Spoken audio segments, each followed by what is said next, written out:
Ya bir fincan soyulmuş çayım, yollara bakarak ötüp geçir günlerim ayım. Fesilleri unuttum, ne kışım bellidir ne yayım. Haradasan sevgilim, yetmir sene sesim harayım. Göresen sen de benim tek, düşünürsen mi, üzülürsen mi? Göresen sen de benim tek, geceleri gözlerinden gizli gizli yaş dökürsen mi? Etrin duyulur havada, doya doya içime çekirem seni. Bir sesini duyum arada sırada, bir bilsen ne kadar sevirem seni.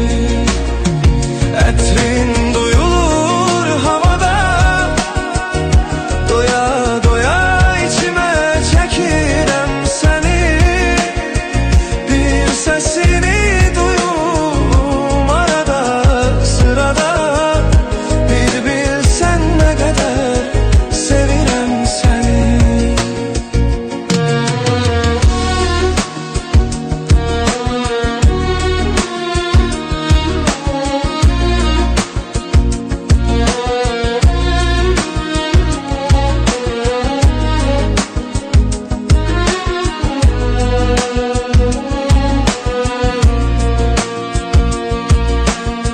Sen yoksan kalbimin acısı dinmir.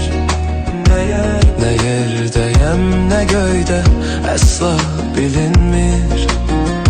Buz tutmuş otağımın her bir bucağı, ocağım tüstüleyir daha isinmir.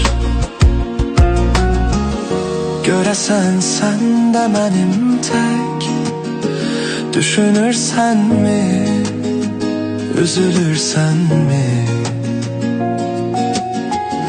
Göresen sen de benim tek, geceleri gözlerinden gizli gizli yaş dökürsen mi? Etrin duyulur